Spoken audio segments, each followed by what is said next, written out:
All right, some stocks I'm going to be watching tomorrow in our live trading chat room.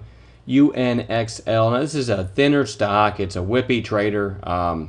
Nasty spreads at times, but it has my attention because it's just fallen from almost 38 bucks here down to 19 in the course of, I don't know, what is that, 7 sessions? That's quite the sell-off. This blue line, horizontal line here, not that significant, but you did have a little bit, like 3 or 4 days where it had support right there, and also here about a week's worth where it was resistance. So maybe you get a bounce in that area, but it's not a hugely significant line. 200 days all the way down here at 16.19. It is just so beaten up though that this is a name that if it can trade in a narrow range for a few hours and then light up the new highs ticker in the afternoon, those are my favorite bounce play setups, the ones that trade in somewhat of a narrow range and afternoon high of day breaks. Having said that, it's not the only way I'll take it, but certainly going to have an eye on UNXL for any kind of intraday breakout tomorrow. Could give a nice percentage move in a very short period of time. So I don't give a lot of weight to this horizontal line, but anyway, it's so beaten up that it's worth a look. And then speaking of beaten up, RSOL ran from 2 to 7 in about 2 sessions, and it's been pretty much red ever since you had this one little bounce here.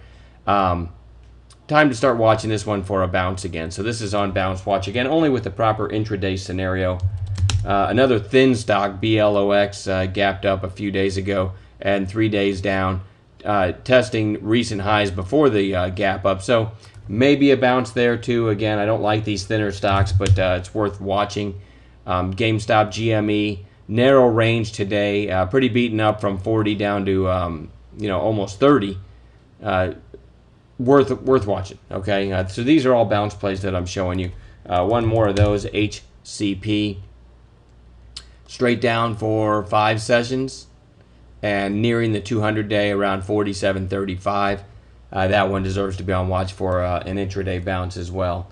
A few others I found. MM, I like the fact that it turned back up today. Looks decent. This one's had trouble with $8 bucks right here.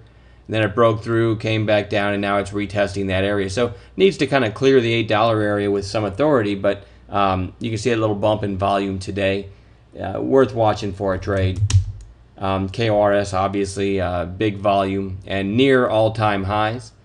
This one is worth watching for a trade as well.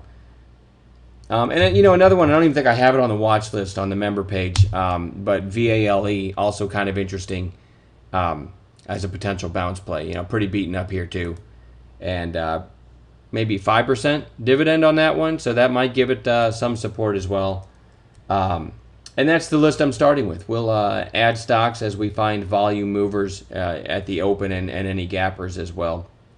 But that's what I'm starting the day with tomorrow. All right, I'll quit babbling and we'll talk to you later.